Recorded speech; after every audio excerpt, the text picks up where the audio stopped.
Bonjour à tous, aujourd'hui je vous propose une vidéo sur les autobus italiens en France, les autobus Fiat OM des années 60, les autocars Lorraine unique Iveco des années 80 et ensuite nous irons jusque chez Irisbus au tout début des années 2000. Voilà, alors Fiat, la Fiat, donc la fabrique industrielle d'automobiles de Turin, et Officine Mécanique, fabriquait des autocars et des autobus pour le marché italien, mais ont toujours eu un intérêt à venir se développer en France et à investir en France, notamment puisque là, en l'occurrence, cette gamme d'autocars Fiat et OM du début des années 1960 est, je dirais, introduite par la Someca. La Someca qui est la filiale tracteur agricole de la Simca, créée en 1952, qui sera intégrée à Simca en 1958, à Fiat Agri en 1983 et qui deviendra en 1993 Fiat New Holland, les célèbres tracteurs bleus, les Fiat New Holland, voilà. Donc la Simca, société industrielle de mécanique et carrosserie automobile, qui a été créée par Fiat en 1934, disparu en 1980, qui a connu évidemment un dirigeant, un illustre dirigeant du nom de Enrico Teodoro Pigozzi, voilà, dont son illustre fille Caroline garde la mémoire de la Simca, justement. Donc c'est une entreprise, la Simca, qui fabriquait des véhicules en France, donc des véhicules Fiat sous licence, ce qui permettait d'éviter les taxes douanières et d'offrir justement de l'emploi et une position en France. Voilà. Simca absorbe en 1954 Ford France et héritera de l'usine de Poissy ainsi que de la gamme, notamment la Ford Vedette qui s'appellera Simca Vedette en l'occurrence et entre autres. En 1963, la Simca passe sous contrôle Chrysler et Chrysler sera racheté en 1978 par Peugeot Citroën pour $1 américain symbolique, Peugeot Citroën s'engageant à rembourser les dettes de Chrysler Europe.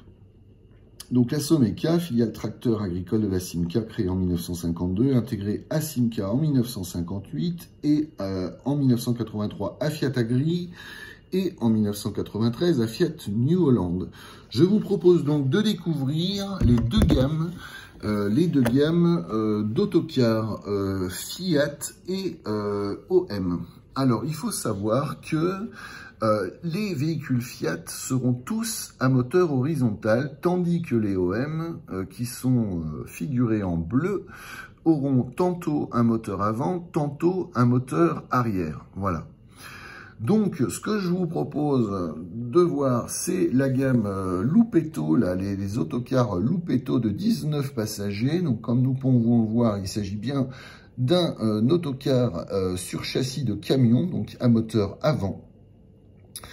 Le Lupetto, qui a un moteur à l'avant de 68 chevaux à 2200 tours minute, 5 vitesses synchronisées en boîte de vitesse pour 14,3 chevaux à la tonne. Voilà le petit Lupetto, voilà. Ensuite, nous avons un autocar d'une capacité de 27 passagers, toujours OM, signé OM, donc le OM Tigrotto P. Moteur arrière, 95 chevaux à 2400 tours minute. Une boîte 5 vitesses synchronisées et 13,2 chevaux à la tonne, voilà. Ensuite, nous avons un véhicule Fiat de 29 passagers, voilà, le Fiat donc à moteur horizontal, le Fiat 314 qui a un moteur horizontal entre les essieux, le Fiat 213 H1 qui développe 108 chevaux à 3000 tours minute, une boîte à 5 vitesses synchronisées et un rapport poids-puissance de 11,5 chevaux à la tonne. Voilà pour le Fiat 314. Ensuite, un véhicule d'une capacité de 31 passagers, le Tigroto AIL de OM. Donc on peut le voir par rapport à la configuration de porte, forcément. Si la porte est reculée derrière l'essieu avant, c'est qu'il y a le moteur à l'avant. Il s'agit donc d'un châssis de camion, le Tigroto AIL, qui a un moteur avant donc de 95 chevaux à 2400 tours minute, une boîte à 5 vitesses synchronisées et un rapport poids-puissance de 12,9 chevaux à la tonne. Ensuite, pour un véhicule une capacité de 37 passagers, c'est le Fiat 309. Alors, le Fiat 309, lui, avait un moteur horizontal entre les essieux, Fiat 220H, qui développait 165 chevaux à 2400 tours minute, une boîte 5 vitesses synchronisée avec un rapport poids-puissance de 14,2 chevaux à la tonne. Ensuite, nous avons 3 véhicules là d'une capacité de 45 passagers. Nous avons 2 OM et nous avons un Fiat. Alors, les OM, le Titano P et le Tigre P. Alors, comment différencier les deux? Alors, le Titano P et le Tigre P sont tous les deux des autocars qui ont un moteur à l'arrière, sauf que le Titano P a une puissance de 260 chevaux à 2200 tours minute, avec une boîte à 8 vitesses synchronisées et un rapport poids-puissance de 17,3 chevaux à la tonne, tandis que le Tigre P a un moteur arrière de 170 chevaux à 2200 tours minute, avec une boîte à 5 vitesses synchronisées et un rapport poids-puissance de 13,5 chevaux à la tonne. Donc ça veut dire quand même que le Tigre P propose 170 chevaux, le Titano P propose 260 chevaux. Voilà, donc l'utilisation n'est pas la même. Voilà. En tout cas, le design est très réussi. Là, franchement, le style des véhicules, ce sont des véhicules absolument magnifiques quand même, c'est à noter. Je trouve, ils sont tous on le verra tout à l'heure, mais vraiment, voilà. Et nous avons aussi le Fiat 309L. Le Fiat 309L, donc toujours d'une capacité de 45 passagers, était équipé d'un moteur horizontal entre les essieux, le Fiat 220H de 165 chevaux à 2400 tours minute, une boîte 5 vitesses synchronisées avec un rapport poids-puissance de 14,2 chevaux à la tonne. Voilà, donc 165 chevaux pour le 309L, le Fiat 309L, et pour le Tigre P, 170 chevaux à 2200 tours minute, voilà. Donc le rapport poids-puissance est, je dirais, plus favorable en fonction du 309L. Cela dit, le Tigre P a quand même le mérite d'exister. Voilà. Donc un petit point à la générale, les productions de 2 grands spécialistes européens du car, réunies en une seule gamme qui n'a pas son équivalent sur le marché français. Effectivement, on peut voir que la gamme est riche et ensuite est clôturée par le haut par un autocar de 47 passagers. Donc le Fiat 306, et le Fiat 306 a un moteur horizontal, le Fiat 203H61, qui développe 190 chevaux à 1900 tours minute, une boîte 8 vitesses avec réducteur et accouplement hydraulique pour un rapport poids-puissance de 13 chevaux à la tonne.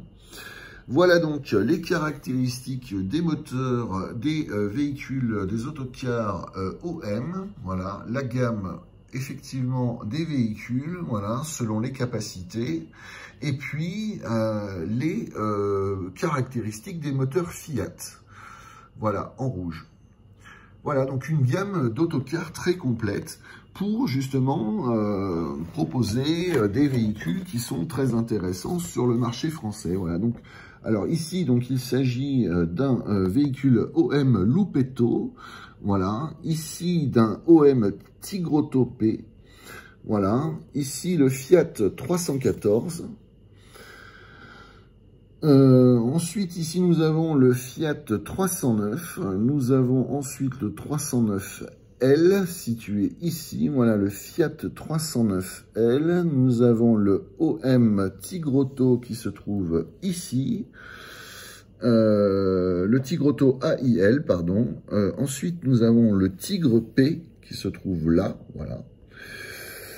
Ensuite, nous avons le OM Titano, voilà, qui se trouve ici, le OM Titano, et nous avons le Fiat 306 qui se trouve là. Voilà, donc ce sont des photos colorisées, donc qui sont pas forcément de la meilleure qualité, mais bon, c'était des photos des années 60.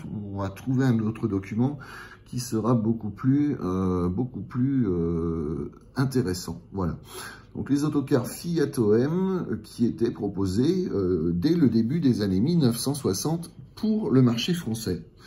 Voilà, et justement, nous sommes ici à Versailles et les autocars Fiat donc, ont droit à une séance photo franco-française, on va dire, sur le domaine, aux alentours du domaine de Versailles. Voilà, les autocars Fiat, voilà.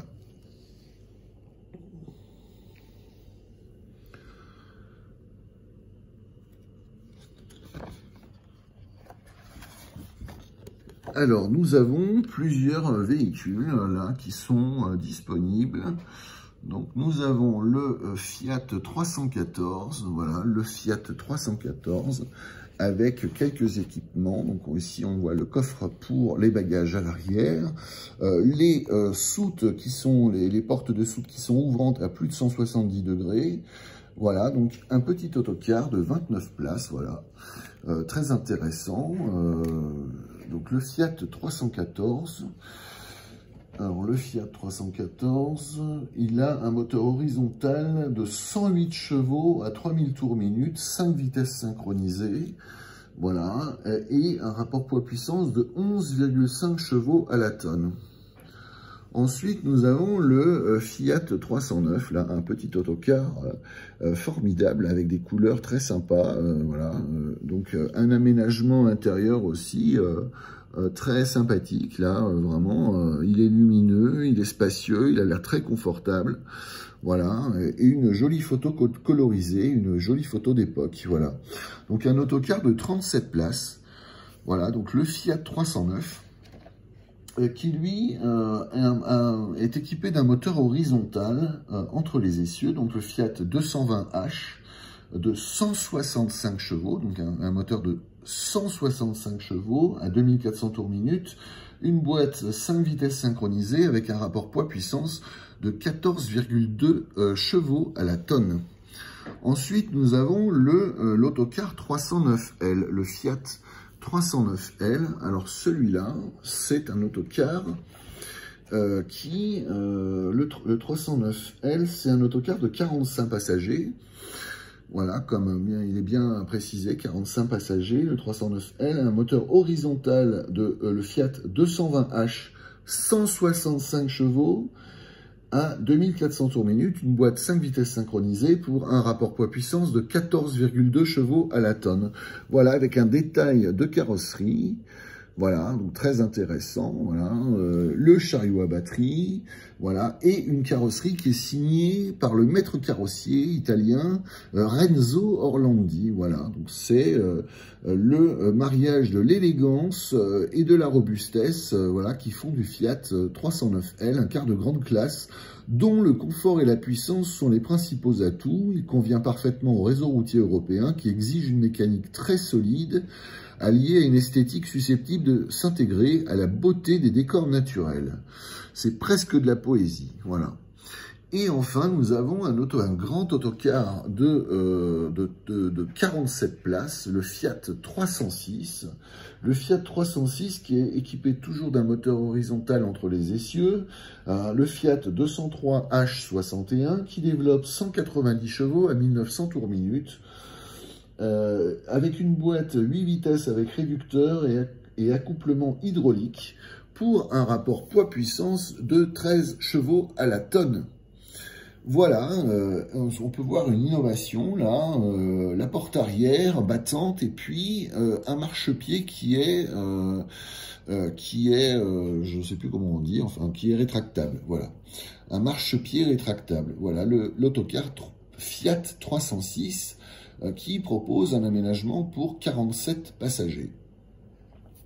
Voilà donc une vue des autocars disponibles pour le marché français, signés de la Fiat. Voilà, les autocars Fiat avec toujours là un aménagement intérieur, une jolie photo couleur, là, avec des sièges très confortables, des alliances de couleurs très sympathiques.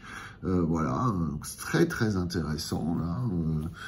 Voilà, la vue du poste de conduite, voilà, une vue pour l'avant, voilà, de l'avant, très intéressant, et aussi une prise de vue là au Trianon à Versailles.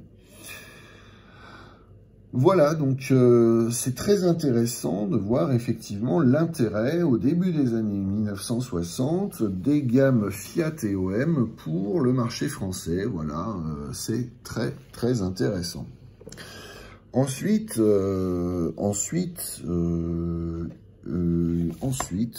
il y a au début, enfin en milieu des années 1970, la Fiat va créer un nouveau véhicule, le Fiat 370, un autocar qui sera produit pour le marché italien et pour le marché allemand. Alors, rien de tel que de trouver des informations capitales, que d'utiliser le jeu de cartes Supertrump, qui n'a rien à voir avec Donald, voilà, pour trouver des informations sympathiques sur l'autocar, sympathiques et pertinentes sur l'autocar Iveco 370 1230 Turbo. Voilà l'autocar Iveco 370 d'un jeu de cartes. Donc je ne vais pas vous faire de guidance, hein, pour vous, je vous prédis le meilleur, bien entendu, à chacun d'entre nous, et moi le premier. Et donc c'est très intéressant de voir justement que sur ce jeu de cartes édité en 1986, nous avons les caractéristiques techniques de cet autocar Iveco 370 qui a été sorti en août 1976, donc équipé d'un moteur de 13,8 litres à 6 cylindres, donc qui développe 300 chevaux à 2000 tours minute, pour un PTAC de 17 tonnes et une vitesse maximale de 121 km/h. Voilà pour les principales caractéristiques de cet autocar. Voilà. Alors, nous avons aussi la version Magirus Deutz qui est rentrée dans le giron du groupe Fiat. Le groupe Fiat a racheté Magirus Deutz, situé à Ulm en Allemagne, le berceau de Cetra. Donc autant dire que c'est toujours intéressant d'être sur place pour observer ce que fait la concurrence, entre autres. Donc ces autocars italiens, donc le Fiat 370 et le Iveco Magirus 2000, M2000, donc sont fabriqués sur le même châssis à longeron et à traverse. Voilà, donc nous avons un écorché où nous observons effectivement le châssis qui est effectivement composé de longeron et de traverse. Donc voilà l'autocar M2000 de Magirus Deutz, voilà, entré dans le giron de la Fiat, voilà, le cousin germain du Fiat 370, voilà. Et c'est à partir de ce châssis, à longeron et à traverse, que Unique, le constructeur Unique Simca, donc créé en 1966, absorbé en 1966 par Fiat VI, véhicule industriel. En 1971, Fiat Unique va développer un autocar de 11 mètres, le Fiat Unique 343 à moteur arrière, mais les clients préférant des autocars de 12 mètres, et le code italien en 1975 autorisera les autocars à 12 mètres, effectivement. Donc en août 1976, le Fiat 370 que je vous ai montré tout à l'heure, là, du Supertrump, là, le Supertrump, le Fiat 370 sera créé donc en août 1976, le Magirus Deutz M2000 que je vous ai montré, là, celui-là, effectivement, donc sera aussi pour le marché allemand, le M2000, voilà. Et le châssis Fiat 370, donc entre 1981 et 1983, sera utilisé par Unique pour fabriquer en France, dans le département du Nord, à Marly-les-Valenciennes, dans une structure qui s'appelait CIMT, entre 1981 et 1983, donc, utilisons ce châssis pour fabriquer le Unique Lorraine, voilà. Un autocar, donc, à châssis Fiat 370 ou Magirus-Deutz M2000, châssis à longeron et à traverse, qui sera donc fabriqué en France. Voilà. Donc, jusqu'en 1983, il y aura 100 exemplaires qui seront fabriqués dans le Nord à Marly-les-Valenciennes. Et ensuite, les 562 exemplaires suivants qui seront fabriqués entre 1984 et 1993 seront fabriqués à Fourchambault, dans le département de la Nièvre, c'est-à-dire au centre géographique de la France métropolitaine. Alors, il faut savoir que cette Iveco Lorraine était un autocar qui avait 10 ans d'avance au niveau de la modernité, au niveau des équipements. C'était un véhicule qui était extrêmement moderne. Et surtout, un véhicule qui aura été fabriqué donc, par le constructeur Unique, donc, qui sera entré dans le giron de Iveco en 1975. Et qui gardera sa marque Unique pour ensuite passer chez Iveco, voilà. Donc un autocar de 50 passagers, voilà. Donc la particularité du Lorraine, ce sera d'avoir une structure qui est fabriquée en aluminium, et les bas de caisse seront fabriqués en matériaux composites, ce qui permettra de protéger totalement la caisse du véhicule de la corrosion. Voilà. Donc voilà la fabrication du Iveco Lorraine, un autocar Unique et Iveco, qui effectivement sera extrêmement moderne. Voilà. Donc le fuselage haute protection, la sécurité de haut niveau puisque ce sont des freins à disque, voilà. 2 tambours à l'arrière, 2 bidisques ventilés à l'avant sur le 300 TS, 4 tambours sur le 240, voilà. Donc selon la puissance du moteur, les freins seront à tambour et à disque ou totalement à tambour. Voilà, donc un autocar qui proposait donc effectivement 9 mètres cubes de volume de soute sur le véhicule court et sur le 12 mètres et 6 mètres cubes sur le 10 mètres. Voilà, donc le Lorraine sera proposé en 2 longueurs. Voilà, très intéressant effectivement de voir que voilà, une bonne capacité en soute là qui est proposée.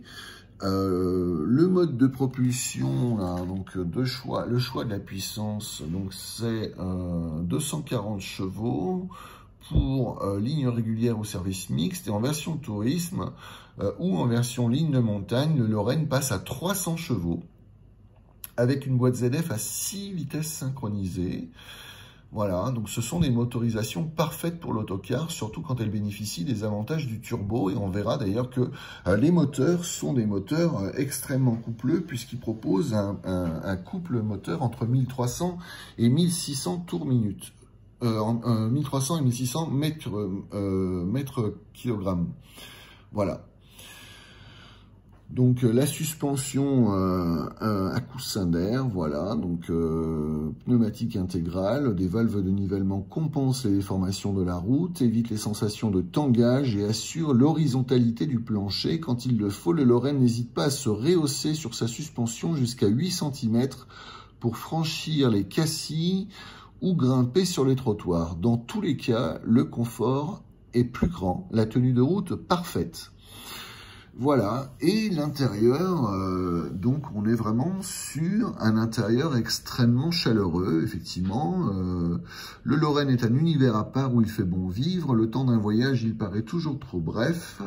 Il règne dans l'espace passager un climat chaleureux grâce aux 4 aérothermes fournissant 38 000 kcal à l'heure. L'air chaud est diffusé également dans tout l'appareil par les gaines latérales au sol et des rampes en bas des glaces. Le Lorraine 300 dispose en plus de série d'un chauffage complémentaire Webasto. Voilà, donc effectivement, un aménagement intérieur extrêmement spacieux. Voilà, donc vraiment, c'est un véhicule qui propose un confort de première classe à l'ambiance feutrée. Voilà, les parois, le toit et les parois sont doublés d'une couche de 6 cm de laine de verre. Voilà, donc pour une isolation efficace contre les bruits, le froid ou la chaleur extérieure, les vitres sont teintées bronze. Arrivés à destination, les voyageurs regagnent le sol sans bousculade par la porte médiane louvoyante plus accessible. Voilà le Iveco Lorraine, donc un autocar que personne n'attendait, mais surtout rempli de qualité. Voilà, donc là, effectivement, nous avons les points forts, effectivement, 800 points service en France, 3600 dans toute l'Europe. Voilà, un service d'urgence 24 heures sur 24, au cas de panne ou d'assistance, besoin d'assistance. Voilà, donc très intéressant, effectivement, de voir toutes les garanties offertes par le constructeur Iveco. Voilà, Iveco unique, le célèbre constructeur italien qui avait effectivement une unité de fabrication en France. Voilà. Donc Iveco, toujours le Iveco Lorraine, le voyage de la voie royale. Voilà, la voie royale. Donc là, on est sur une nouvelle version, une version plus moderne du Iveco Lorraine, c'est-à-dire qu'en fait, la carrosserie verra sur le design de la face avant sera revue pour une esthétique un peu plus moderne. Donc en fait, il existera en 2 longueurs ce Iveco Lorraine, voilà, 2 longueurs. Alors nous avons donc le 7,54 m et le 10,50 m. Voilà, il y aura trois longueurs en fait. Il y aura 12 mètres, 10,50 m et 7,54 m. Voilà, on verra ça tout à l'heure. En tout cas, c'est pour le 12 mètres, là en l'occurrence, le 300 TS. C'est un véhicule donc avec un empattement de 6,29 m. Un poids vide de 11 tonnes 300 kg, donc forcément, hein, puisqu'il s'agit d'un châssis, un châssis à longeron et à un traverse.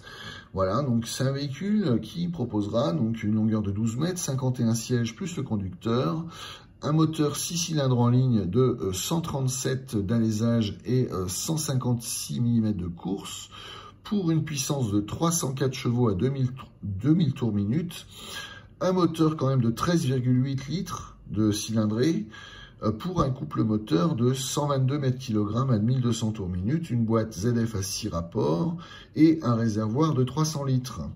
Porte avant première marche escamotable, porte centrale pneumatique, baie teintée avec rideau, store poste de conduite, donc les baies teintées bronze, pare-brise teinté aussi, comme nous pouvons voir, les rétroviseurs chauffants, le plancher en tapis bulle gomme, porte-bagages caréné et les parois latérales qui sont couverts de moquette beige, le pavillon en velours, les antibrouillards et enjoliveurs de roues, avec en option des toilettes, la vidéo, le tapis brosse au sol, le frigo, l'air conditionné, le double vitrage et la porte chauffeur. Voilà donc toutes les caractéristiques, tous les aménagements possibles sur l'autocar Iveco Lorraine. Voilà, un autocar plein de qualités que personne n'attendait. Voilà, donc en fait, le Iveco Lorraine, ça a vraiment été la bonne surprise pour les transporteurs qui, justement, cherchaient un autocar français et qui, justement, avaient la possibilité d'acheter français. Voilà, puisque c'était un véhicule qui était fabriqué en France. Voilà. Donc toujours la capacité en soute de je ne sais plus combien, mais en tout cas une bonne capacité en soute. Alors je l'avais tout à l'heure là dans les chiffres de la capacité en soute qui est de 9 mètres cubes sur le véhicule 12 mètres, voilà, 9 mètres cubes et 6 mètres cubes sur le Lorraine 10 mètres. Voilà.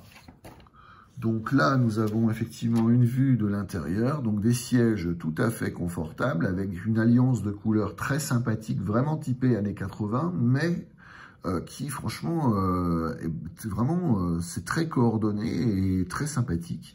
Des couleurs vraiment très sympas.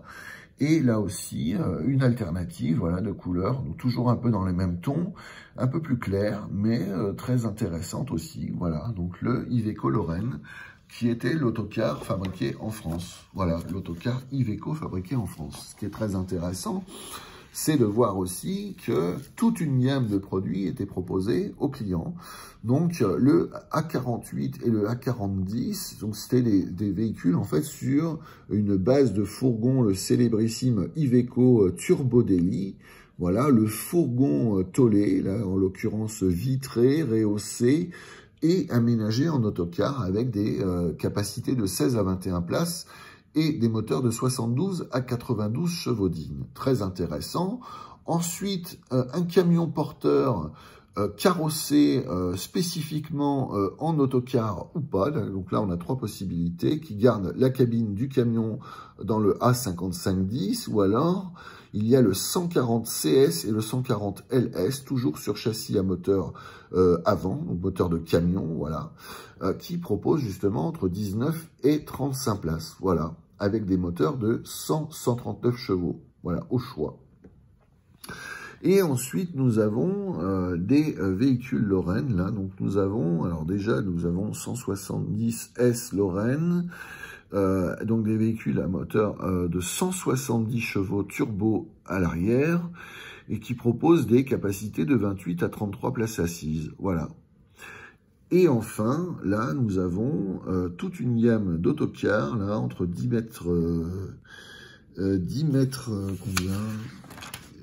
mètres 55, voilà, 10 mètres 55, avec un empattement de 5 mètres 33, concernant le 240 CS et le 240 LS, voilà, donc des véhicules avec un moteur de 240 chevaux, oui c'est ça, 240 chevaux à 2300 tours minute, donc c'est un moteur 6 cylindres en ligne, voilà. Et ensuite, évidemment, les 300 LS et 300 TS, des autocars de 300 chevaux turbo, moteur arrière, qui proposaient entre 55 et 59 places. Voilà, et 49 à 51 places en version tourisme. Voilà pour les autocars des années 80, donc un véhicule fabriqué à 652 exemplaires, 662 exemplaires, je l'ai dit tout à l'heure. 662 exemplaires entre 1981 et 1993. Voilà pour Iveco. Ensuite, en 1997, Renault va justement communiquer sur son intention de fusionner les activités autocar et autobus avec Iveco. Alors, pourquoi? Alors, la première raison, la plus importante raison, c'est le mariage obligatoire des camions Renault avec les camions Volvo. Voilà, c'était une volonté qui datait déjà du début des années 90. Et apparemment, l'Union européenne aurait mis son veto en disant « Ok pour la fusion, mais vous allez devoir vous débarrasser de vos activités autocar et autobus. » Voilà. Donc, c'est Iveco qui sera le candidat pour racheter effectivement les activités autocar et autobus de Renault. Voilà, alors ça permettra beaucoup de choses. Ça permettra d'abord à la branche autocar et autobus d'être une branche spécialisée du groupe Iveco qui sera forcément plus rentable et plus profitable que lorsque Renault était seul et permettra aussi un développement de la gamme et une uniformisation et une meilleure réponse aux demandes des clients. Voilà, par la spécialisation de Iveco dans les activités autocars et autobus. Voilà, ça permettra aussi de conforter évidemment l'activité des sites Iveco, et ça c'est très intéressant. Voilà, donc ici nous avons une vue de la fabrication des autobus urbains City Class, donc des autobus urbains qui sont surbaissés, à plancher surbaissé, et qui sont sortis en 1997. Et ici, on les voit effectivement en fabrication à l'usine de Valle Ufita, dans le sud de l'Italie, voilà, dans la région de Naples. Nous avons aussi un autocar de grand tourisme, l'Euroclass Iveco, voilà, le type 380-12-38. Voilà, donc le texte pour effectivement la fusion envisagée entre les activités autocars et autobus de Renault et de Iveco, en ayant un focus sur les chiffres d'affaires, production, part de marché et effectifs. Voilà, donc effectivement, Renault en chiffre d'affaires 3,8 milliards de francs, Iveco 2,4 milliards de francs, production autocar autobus de Renault, y compris Carossa et Heuliez, 3660 véhicules et 3966 pour Iveco, sachant que l'activité minibus est quand même prépondérante chez Iveco, là, 1641 minibus, voilà, c'est quand même énorme, une énorme proportion. Part de marché Europe, 12% carré-bus Renault et 15% carré-bus minibus ou 8,3% carré-bus, voilà. Les effectifs de 4390 personnes chez Renault VI et 1720 dans la bus division de Iveco. Voilà. Alors, très intéressant justement de voir effectivement la création d'Irisbus. Voilà, donc le logo d'Irisbus. Harmonie, intelligence, humanisme, des valeurs déclinées au travers du logo d'Irisbus, une signature internationale avec évidemment des chartes de déontologie, de l'esprit d'équipe. Voilà, donc la qualité évidemment au service du client, ça aussi c'est extrêmement important, répondre aux attentes du client, ça c'est super important. Voilà, l'esprit d'équipe en tenant compte de chacun, puisque chacun a son importance dans l'équipe. Voilà, et donc là, on a une petite vue là de City Class au gaz naturel, là, avec le pavillon peint en vert, et le dernier né de la gamme Agora Line, voilà, qui sera donc justement, qui complétera la gamme, et nous avons aussi une vue de tous les sites Irisbus, voilà, c'est-à-dire les sites Renault, les sites Heuliez, les sites Carossa et les sites Iveco. Voilà. Sachant que rien qu'en France, Iveco et toutes les usines du groupe voilà, représentent plusieurs milliers de salariés en France. Voilà. Et nous avons aussi là une vue donc du Iveco City Class, l'autobus à plancher surbaissé là de Iveco qui est sorti en 1997, proposé en propulsion gaz naturel ici avec le toit vert effectivement, mais aussi en version diesel, voilà.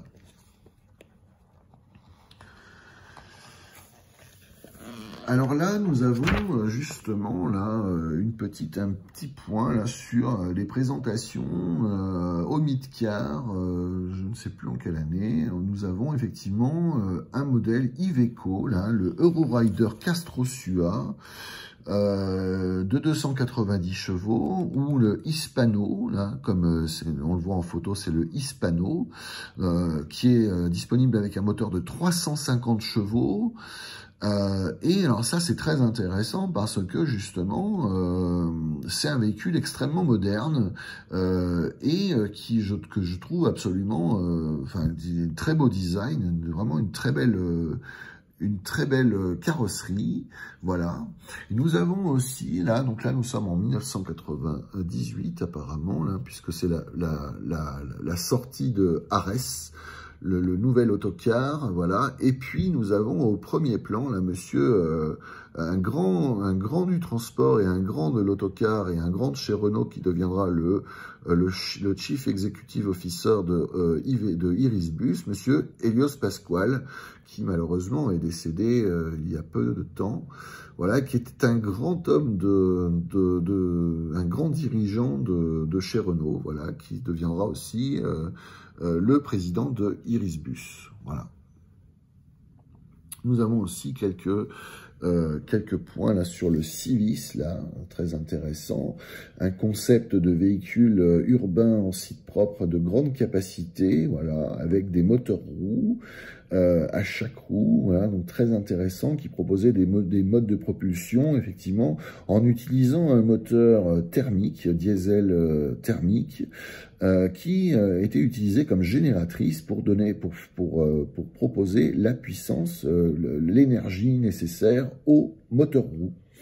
Voilà, et nous avons aussi le Agora Line, là, donc la présentation en 1998 de ce dernier né de la gamme, voilà, et puis aussi un midibus liège, le GX 117, 9,30 m de long, développé avec Renault. Son châssis reprend un ensemble d'organes de la gamme Agora et de Premium. Voilà, qui connaîtra un grand succès, là, les midibus liège, là, sont vraiment, c'est le fils du GX77H, voilà. C'est un véhicule à moteur arrière, hein, qui n'a rien à voir au niveau technologique, mais qui est très intéressant parce que justement, c'est la technologie liège qui s'améliore de génération en génération. Voilà, alors ici, un petit point quand même sur les études et recherches, alors tant qu'à aller dévoiler un secret, un top secret. Là, nous avons un véhicule, donc prix neuf, voilà, un véhicule tout neuf, 0 km, ce qui sera utilisé par le département études et recherches de Renault pour développer un système de guidage immatériel, c'est-à-dire une caméra qui est placée derrière le pare-brise et qui vise justement les deux bandes horizontales, de signalisation horizontale, des bandes intermittentes, qui visent justement à permettre un accostage au plus près du trottoir. Voilà, c'est ce programme d'études et recherches qui justement sera adapté sur les véhicules de Rouen, les Renault Agora, voilà, de Rouen, qui justement exploités en site propre leur permettait justement de pouvoir accoster le véhicule en parfaite autonomie sans que le conducteur ait à intervenir sur la commande au volant. Voilà. Toujours le Civis, là, le sens de la ville, voilà, donc la fameuse maquette à l'échelle 1 du véhicule qui, voilà, qui sera très novateur.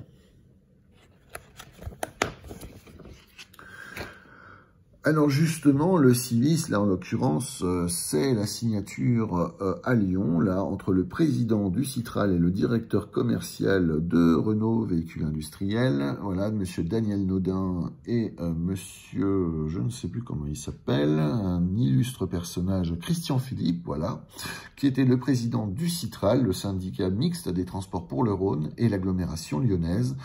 Voilà, et qui justement, donc là on parle justement là, le moteur roue, voilà le panneau qui est juste derrière le président du Citral, voilà, la technologie moteur roue qui équipait justement les trolleybus Crystalis de Lyon, voilà, en version 12 mètres et 18 mètres, des trolleybus qui auront été aussi vendus à Limoges, Saint-Étienne, voilà, donc des trolleybus avec technologie moteur roue, voilà.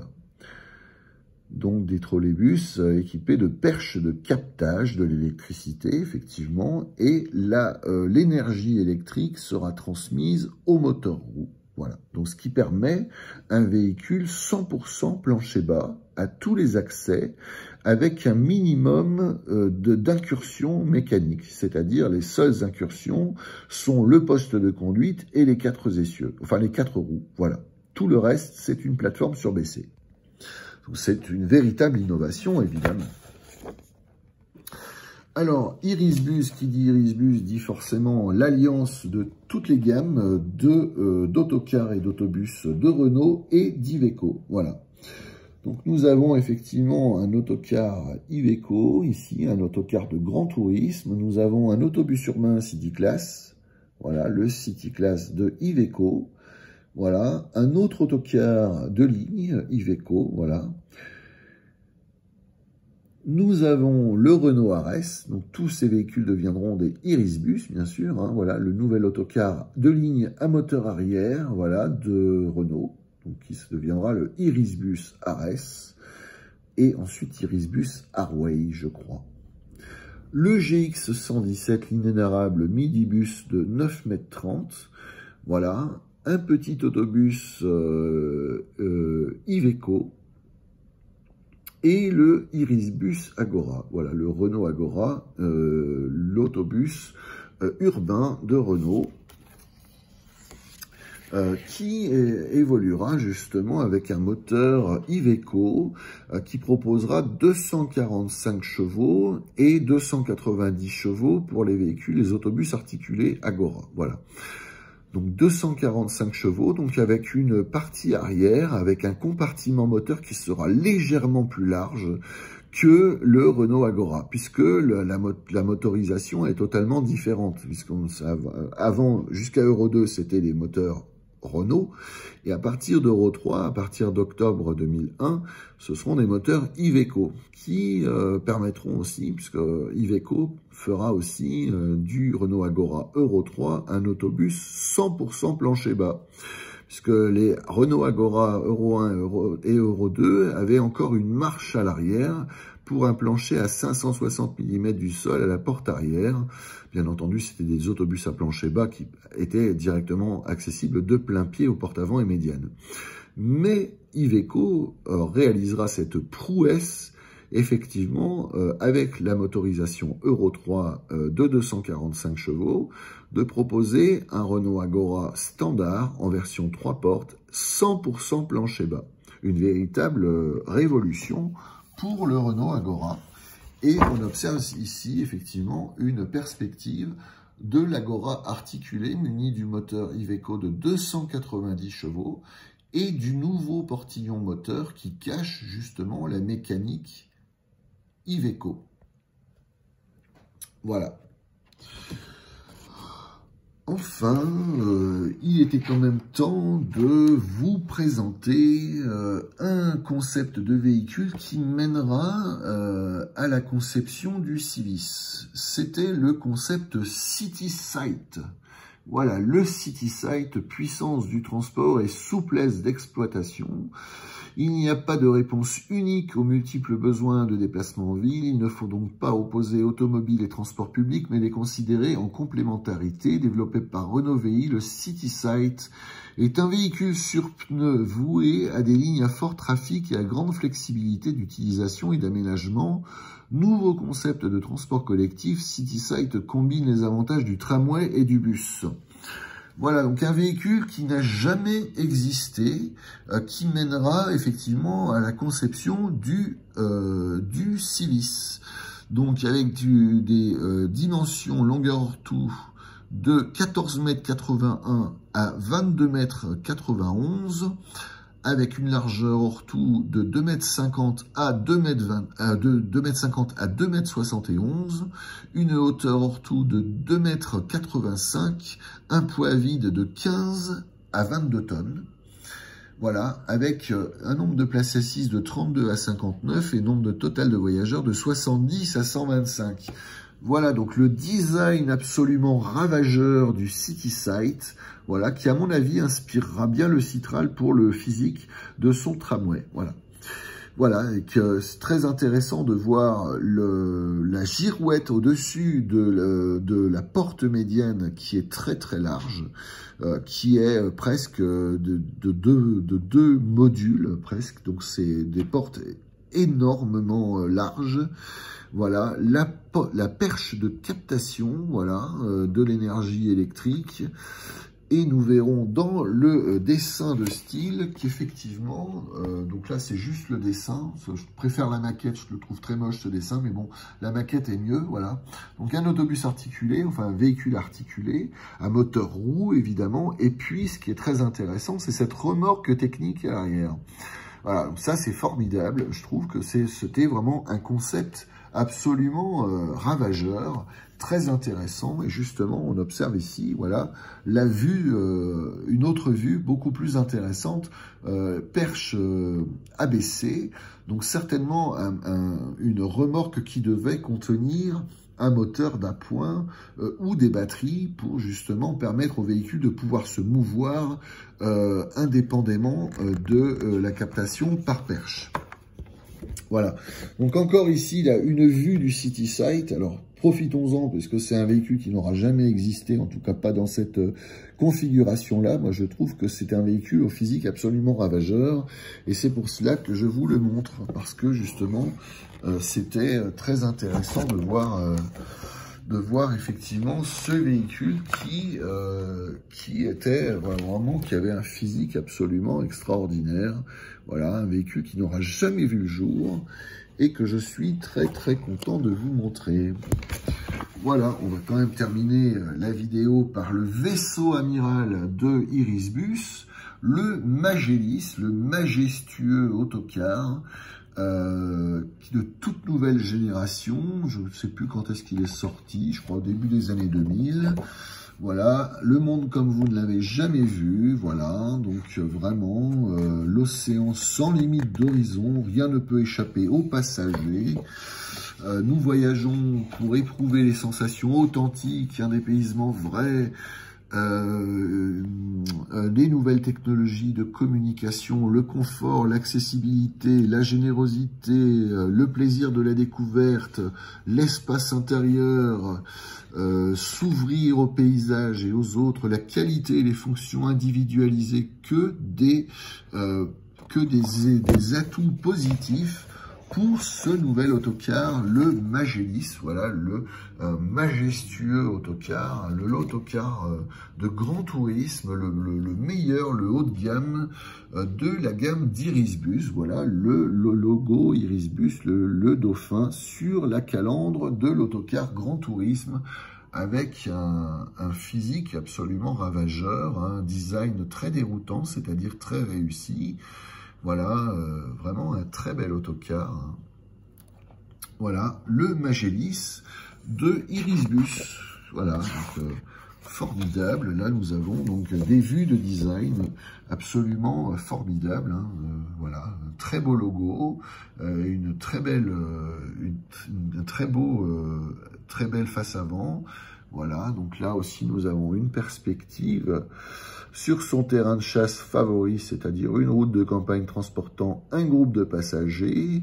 Voilà, une vue sur le logo du dauphin et de toutes les valeurs qui sont intrinsèques à la création d'Irisbus. Voilà, une face arrière absolument aussi design très très soigné et très avant-gardiste. Évidemment, une face avant, un visage tout à fait souriant, sympathique et ultra moderne. Voilà, avec, on peut voir quand même la complexité des phares à l'avant. Là, c'est quand même une prouesse technologique majeure. Voilà, donc nous avons aussi, puisque cet autocar Magélis est équipé de vitres de voussoirs, ce qui nous permet de pouvoir admirer la cime des arbres, et donc effectivement de nous rapprocher de notre environnement naturel, nous, êtres humains. Voilà, donc effectivement, voilà, donc effectivement, la vue sur les vitres en voussoirs qui sont teintées, là, la ligne latérale du pavillon, voilà, l'autocar Magélis. On peut voir effectivement ici les voussoirs, donc d'une extrême modernité. C'est un aménagement absolument inédit par rapport à ce que proposent les concurrents. Je crois que c'est le seul autocar du marché à proposer une telle configuration. Voilà, donc des gens absolument ravis de l'aménagement du véhicule tel qu'il est, comme ça, c'est formidable, hein, vraiment. Voilà, on peut voir effectivement des passagers qui profitent du confort du véhicule. Voilà, et on peut voir, alors là, ce ne sont pas des sièges, hein, ce sont des fauteuils, vraiment. Les fauteuils extrêmement confortables, voilà, en cuir, vraiment, c'est vraiment le meilleur du confort que l'on puisse proposer pour un autocar, voilà, de grand tourisme, très haut de gamme, voilà, l'autocar Magellis, qui était fabriqué en France, voilà, dans l'usine Irisbus de Annonay, voilà. Voilà le Magellis. Nous avons encore d'autres fonctionnalités pour le confort effectivement individuel. Voilà, donc vraiment des astuces de rangement, une ergonomie, voilà, une petite poubelle, voilà, un piétement pour pouvoir allonger les pieds effectivement, voilà, des modules individuels pour la lecture, voilà, les petits spots. Très sympa, les petits spots à LED, des sièges grand confort. Voilà, ici les porte-bagages, voilà. Très design, très ergonomique. Voilà, quelques équipements qui contribuent au confort des passagers. Là, on peut voir vraiment, là, on a envie d'y être. Hein, on dirait presque des sièges d'avion, tellement qu'ils ont l'air confortables, c'est formidable, là, avec un joli carénage qui rappelle un peu des matériaux naturels, voilà, c'est très intéressant, voilà, et en plus, avec les petites lampes, là, c'est très sympa. Voilà, le Iveco Magellis, le Irisbus Magellis, voilà, donc... la vocation de chanteuse peut-être de la Lotesse, voilà, ou simplement pour effectivement faire quelques commentaires sur les paysages traversés par l'autocar en cours de voyage. Voilà, toujours ces sièges magnifiques garnis en cuir. Voilà un écritoire pour l'hôtesse, voilà. Des astuces de rangement pour des équipements de confort, voilà. Très sympathique et très bien équipé, c'est très intéressant, hein. Vraiment, voilà, le conducteur qui est dans une position de conduite très ergonomique et confortable, voilà, avec des fonctionnalités, avec un tableau de bord hérité de la gamme de camions, les Stralis, je crois, il s'appelle Stralis. Voilà, et une porte-conducteur très bien équipée avec des rangements, effectivement. Nous avons là la vue du compteur, voilà, pour le conducteur, une caméra pour la sécurité, voilà, avec un écran. Voilà la vue de l'avant gauche, voilà, avec le magnifique logo Magellis. Alors, rien de tel que de prendre une image qui évoque le voyage, voilà, la vue sur l'océan Pacifique à Big Sur en Californie et le Bixby Bay Bridge, voilà, qui est le pont de la baie de Bixby, voilà, entre San Francisco et Los Angeles, voilà, à Big Sur, donc Big Sur, Grand Sud. Voilà, entre San Francisco et Los Angeles sur la côte californienne pacifique. Voilà, j'en ai fini de cette vidéo sur les autocars Fiat TOM des années 60 proposés pour le marché français, des autocars Lorraine fabriqués en France à 650, un peu plus de 650 exemplaires pour le marché français entre 1981 et 1993. De la création d'Irisbus. J'espère que vous avez aimé cette vidéo. Merci de la liker, merci de la partager. N'hésitez surtout pas à la commenter. Grâce à cette vidéo, peut-être que vous dépasserez les 100 000 vues sur cette chaîne et peut-être les 600 abonnés. Merci à vous pour votre fidélité. Bien à vous et au plaisir de vous faire d'autres vidéos. À bientôt.